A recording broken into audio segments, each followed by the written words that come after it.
The reading this morning is a story I wrote about my mother. It's called Joy in Ordinary Time.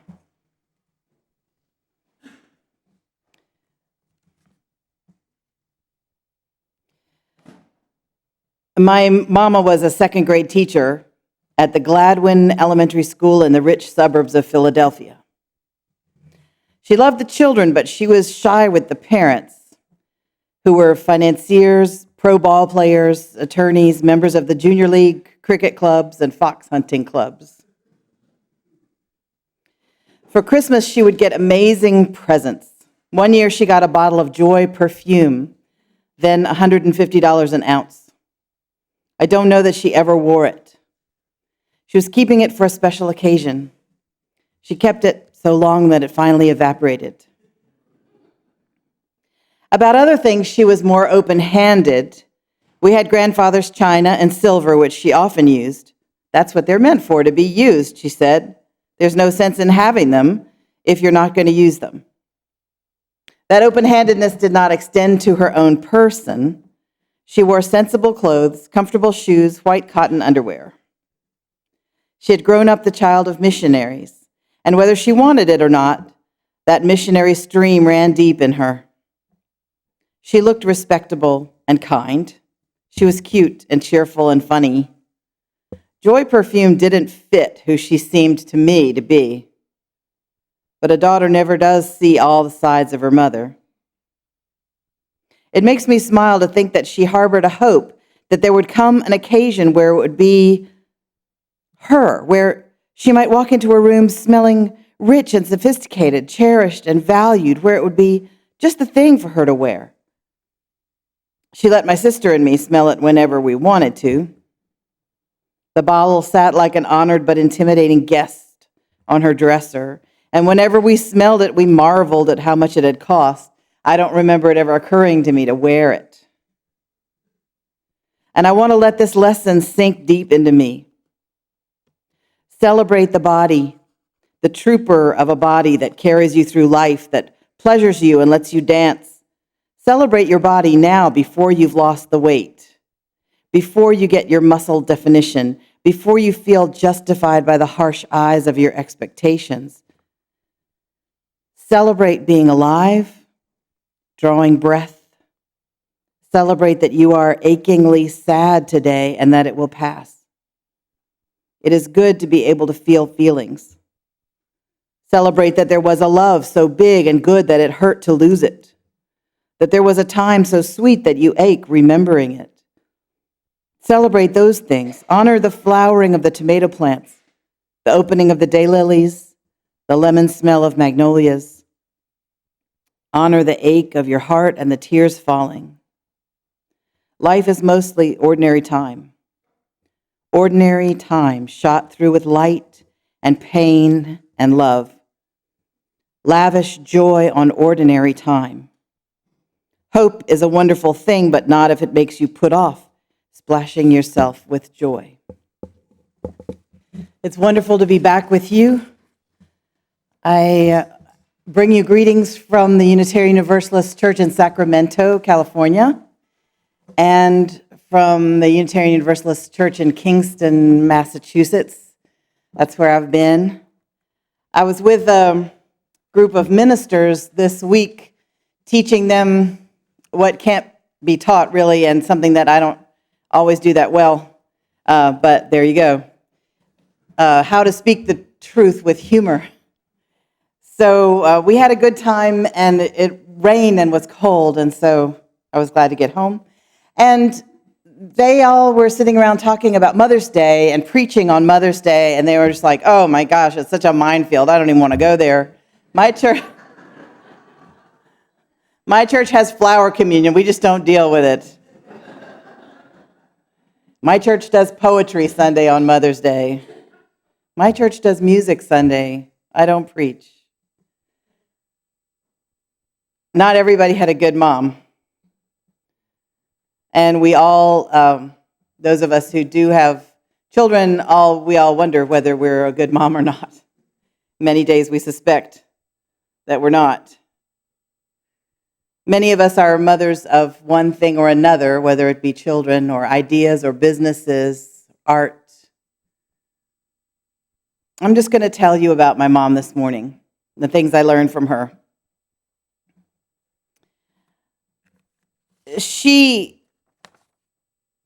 Her name was Catherine Presley Hamilton, and she grew up in what is now Pakistan, the child of missionaries. She came back to the States when she was 16 and had to go to the international student meetings just to feel comfortable because she did not really belong as an American.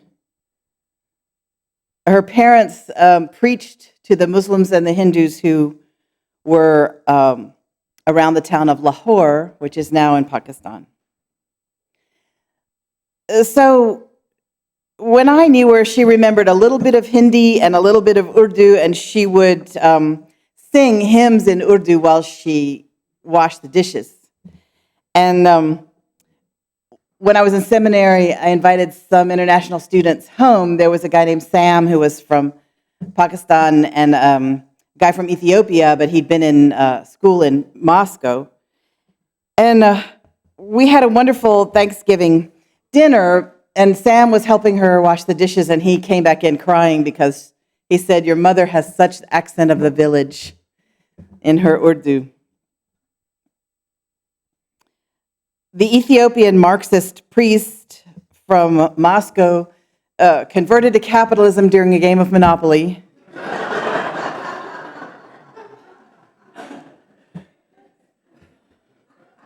He started out very dignified, and then he ended up going, "Money, money, money!"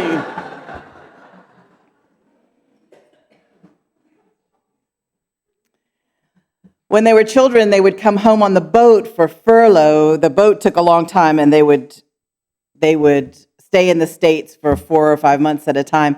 My grandfather would preach, and the children would sing little songs in Urdu. And my grandfather's Urdu wasn't so good, and neither was his wife's. And so the children would change the words to the hymns so that they would be singing "Pass Me the Beer" and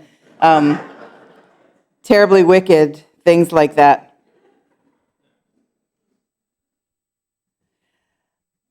My mother said she wasn't sure why until later, but all of her aunts and uncles would cry when they saw them getting off the boat.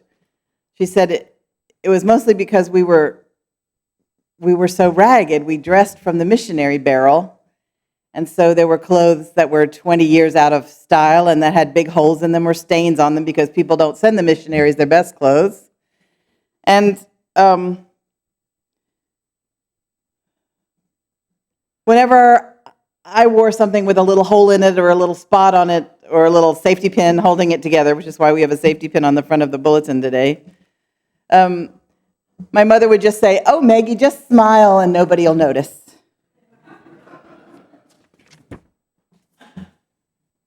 My mother was a believer in smiling.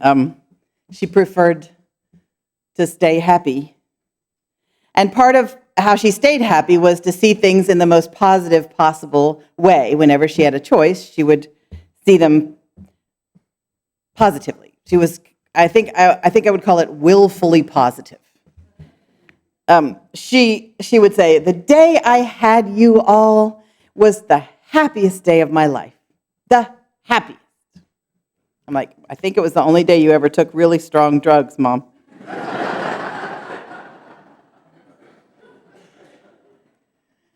She was even willfully positive about her marriage, which was not good. She and my dad lived together till I was about 3, and then they separated, but they stayed married until I was 19. So they had like the world's longest separation.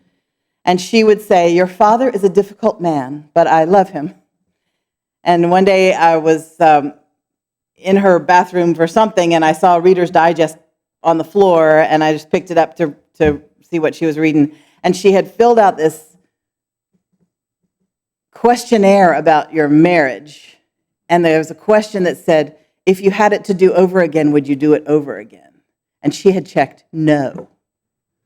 And I was shocked. It just tells you how children see the world. They see what they're used to. And now I'm shocked that I was shocked, but there you go. She just smiled and didn't think about it. She smiled about teaching second grade. She loved it. Loved it. Every minute. She never complained. She told funny stories at the dinner table about what happened with the children. She told one story that she didn't think was funny. She was outraged. One of the children came in with an earring and said, my dad said he found this in his bed and he wants to know, is it yours?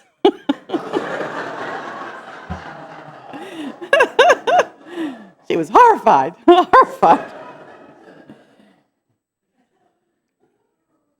She always took a nap when she came home from teaching school, and I used to tease her about it. I would be like, oh, Ma, you got to take a nap, huh? You had a really hard day.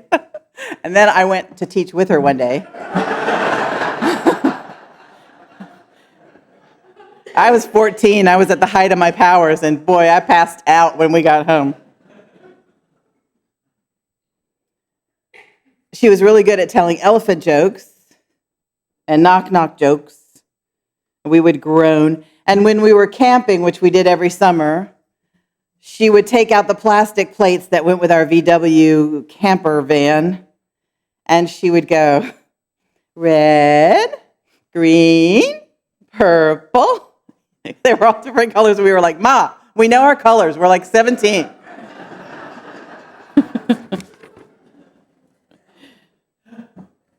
She smiled about taking us camping. She had my sister and me, and we were allowed to bring one friend. So it was my sister's friend one summer and my friend the next summer. And so she had 3 teenage girls in a van. She would drive for 10 hours a day and then set up camp and then cook for everybody. I can't even imagine it. But she smiled about that too. She had a good time, and I learned adventuring from her. She never felt lost if she had a full tank of gas and knew what country she was in. Because we never had a plan. We never were headed anywhere. We just would go, and when we felt like stopping, we would stop, and she could find the best camping place in any town. And then we would go to the camping place, which in Europe, we usually went to Europe, and it was just a big field. And so she would drive around on the field, bumping across the grass until we saw a pup tent, which meant boys. And so we would camp next to a pup tent, and she wanted to find us some boys. Otherwise, we'd be like, Ma, we're bored. And she would take one end of the clothesline, and she would tie it to the van, and then she would take the other end of the clothesline and knock on the pup tent door and say, excuse me, may we tie our clothesline to your tent? And by the way, would you like some spaghetti? We're making spaghetti for supper.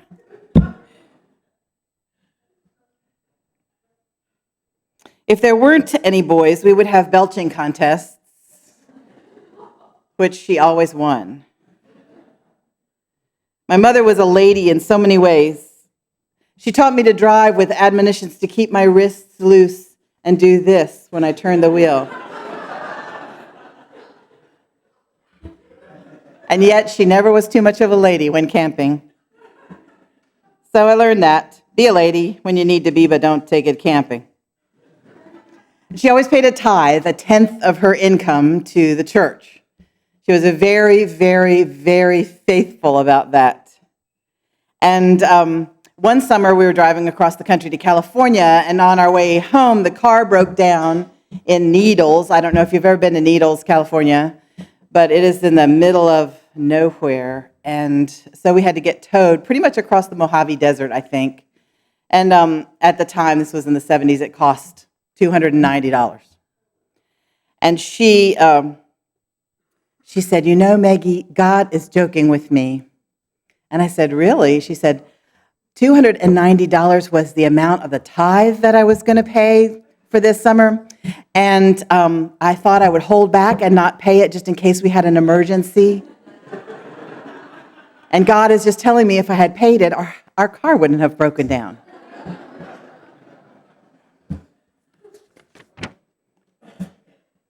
She was virtuous in her schedule. She woke up every morning at 5 and prayed for an hour.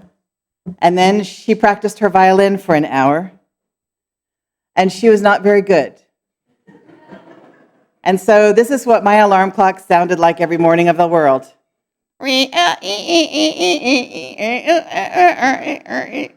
Hannon on the violin. She played in the mainline symphony orchestra in the way back row. And she kept it up. And so what I learned from her about that is a thing worth doing is worth doing badly. If it brings you joy. She kept smiling when she got a lump in her breast. She prayed about it.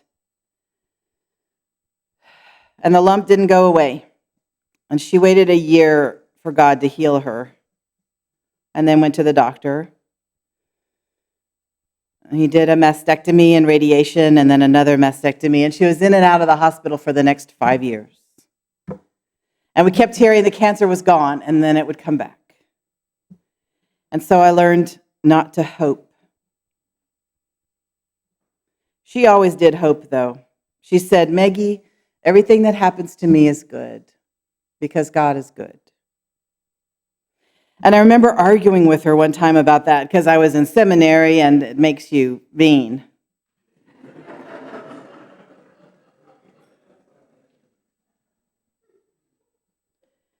And finally, I decided that her faith was helping her and I needed to let her have it.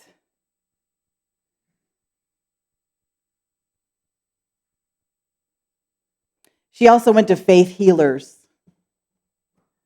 They made me mad because they said, God isn't healing you because you have an unconfessed sin in your life.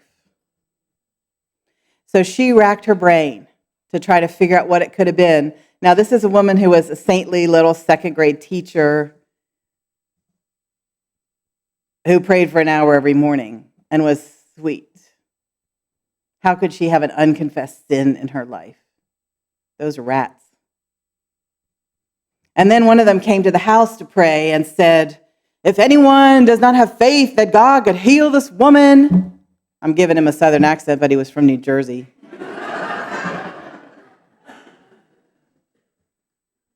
You got to leave right now.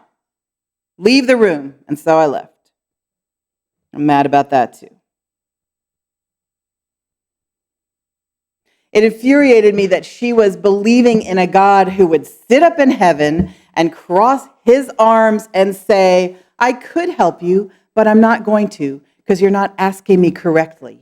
Or I could help you, but I'm not going to because someone in the room is harboring a secret doubt that it could happen. What kind of God is that? That is not the kind of God you want to worship. And that helped make me a Unitarian Universalist.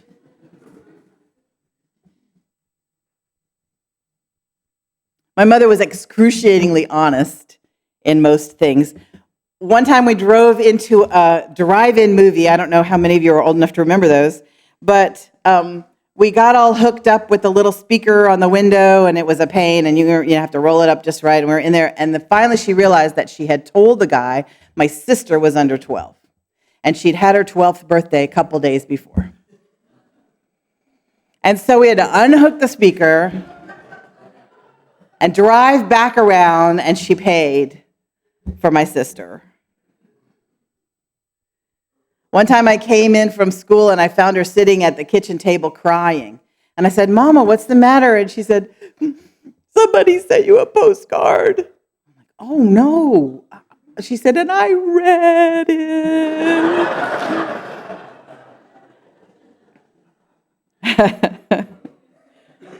That was it.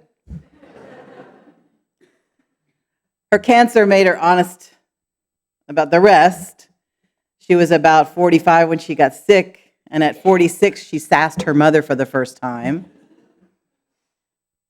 Her mother asked her to do something when we were visiting in North Carolina, and she didn't do it right away, and her mother said, how sharper than a serpent's tooth is an ungrateful child. And she said, and I turned around to her and I said, Mama, I am not a child. And then she started crying and she said, I know I've treated you like a child sometimes, and if I had it to do over again, I wouldn't do it. And I'm like, Mama, I'm 21. It's okay. And she said, no, I think if I had it to do over again, I would tell you no less. I said, no, no, no, all the time. I remembered that when I was raising my boys. She never did get honest about dying, though.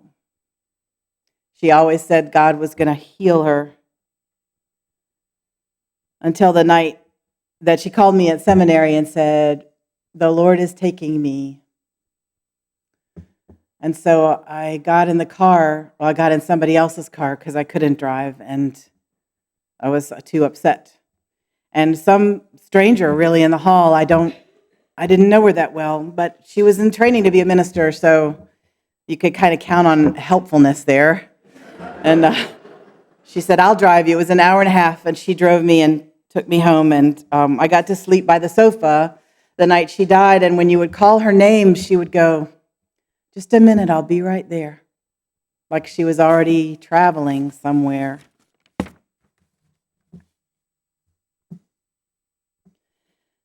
I value the things I learned from her. I value choosing to be positive. I value music and laughter and wanting to make a difference in people's lives. I'm glad for what I learned to do from watching her do it, and I'm glad for what I learned not to do from watching her do it. My values are different from hers, but I carry her with me, and I know you carry your mothers too. And it is my hope that on this Mother's Day, we can all bless our mothers for the good that they gave us and forgive them their faults, if we can afford to. May we understand that we don't have to become just like them if we think about it and live with intention. And it is my hope that many of us who are parents can remember that we've given our children many treasures and that we've also given them things that will not be helpful for them, and we must allow them to let them go. And that is how it should be. So, giving to a church is a privilege of membership. Keeping a church going, being part of what a church is doing.